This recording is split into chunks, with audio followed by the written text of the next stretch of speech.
I always go back and forth between Wind Waker and Majora's Mask as my favorite Zelda game.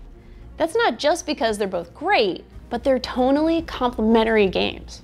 Where Majora is bizarre and somber about averting an apocalypse, Wind Waker is happy and upbeat. It takes place in a cheerful post-apocalypse. It's in this mood, this love of exploration, this expressive character that makes it so memorable.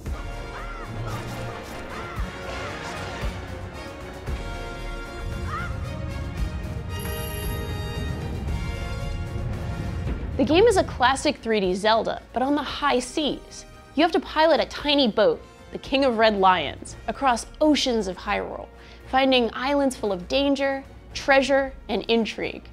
There's dungeons and towns, some of the finest in the series, but there are also plenty of tiny islands that just have puzzles or little secrets on them. Dozens of reasons to keep sailing and seeking everything this world has to offer.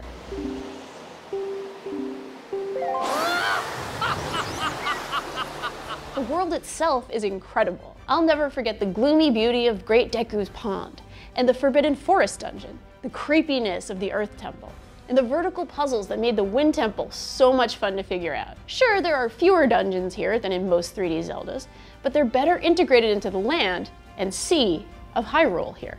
And the combat is possibly the very best the series has ever had, next to, maybe, the recent Breath of the Wild.